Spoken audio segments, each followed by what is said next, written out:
I'll tell you, I've been making films for a long time, and I did short films earlier in my career, and I've been working on feature films for many years, specifically feature screenplays, trying to get feature films made.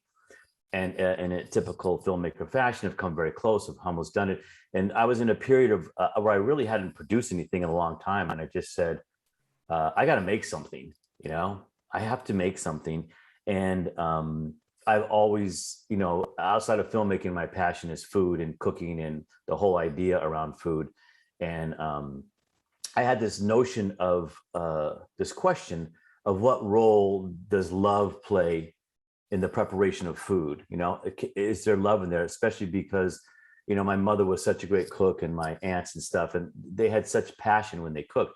So I had this question, and I talked to a pretty well-known chef who's a good friend of mine, and he gave me a great answer and got me inspired. And then I ended up deciding to do it, and I wanted to do it with non chefs, non professionals, regular cooks. And I had made friends with Fernando, who makes the tamales in the film, because I'm Mexican American and I never eat tamales. I mean, I never order tamales because they're very difficult to make. They're not very good. And his tamales were so incredible. And we would talk and how he made them. And I asked him if he would be involved, and he said sure. And then I decided I wanted to do an experiment and shoot it on my iPhone, which I'd never done. I'd usually work with small crews or bigger crews, and so it was kind of started out as an experiment. And I actually started with Charna as a test, and then she was so great. She's a friend of mine, and she was so good on camera that I ended up using that material and going back and shooting her and realizing that it could actually be done on the phone. And then we shot Fernando and eventually met Rosaline, who is so wonderful. So that's how it started. And once I did one, I realized that I was onto something, and people spoke so passionately about love. And it's really became a film about memory too, which is so involved, I think, with cooking. For me, especially when I cook certain foods, I really think of, excuse me, my aunts and my mother especially, who are passed away a long time ago, and it just evokes them and the memories, all the smells, all the memories. So that's where the film kind of led, and then I just let it lead me, and I happened to meet these wonderful people, and that's how it started.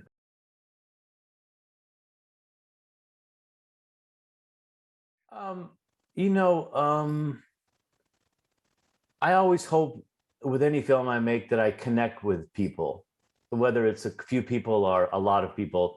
I'm hoping that um, people can walk away with something, that they connect with the people in the film, and there's an exchange with the film itself.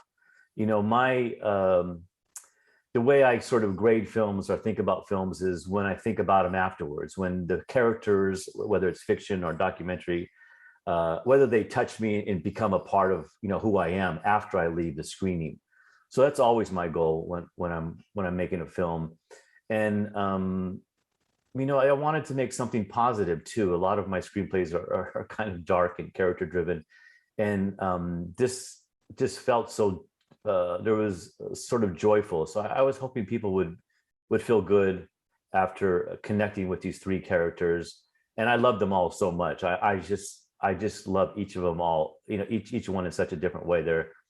They were so open and so generous, and their stories, which I didn't know, just came out and really touched me. So I'm hoping that, I hope people get touched. That's really what my goal is. And as far as, I had not big expectations about the exhibition of the film, being that it's a short. And so I've been really pleased and feel blessed that we've gotten into many film festivals, and this one especially, I feel very honored to be in, because of the social ideas behind it. I made it for that reason, and actually am surprised that it became a piece of 15 minutes, and I had to decide to stop, whether it was going to go on or just stay with the three portraits I did. um, I'd say my goals were fulfilled beyond, my hopes. I mean, really, my main goal was I just had to make something. I just really had to produce and have something physically done. instead of writing and doing proposals and talking about making films. So, and also to be honest too, I really was curious about making a film on the iPhone. I just didn't have a lot of knowledge and confidence in it, and I was shocked how good it looked. It's these phones are amazing. You know, we shot it in 4K and had some great collaborators.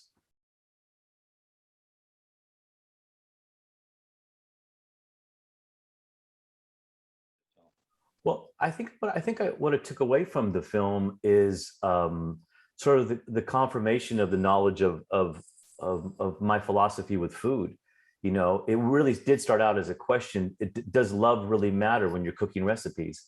And of course, I thought it did, but this really confirmed that notion. It matters very much, you know. And I think Rosaline really spelled it out when she was sad and having trouble. Her food didn't taste as good.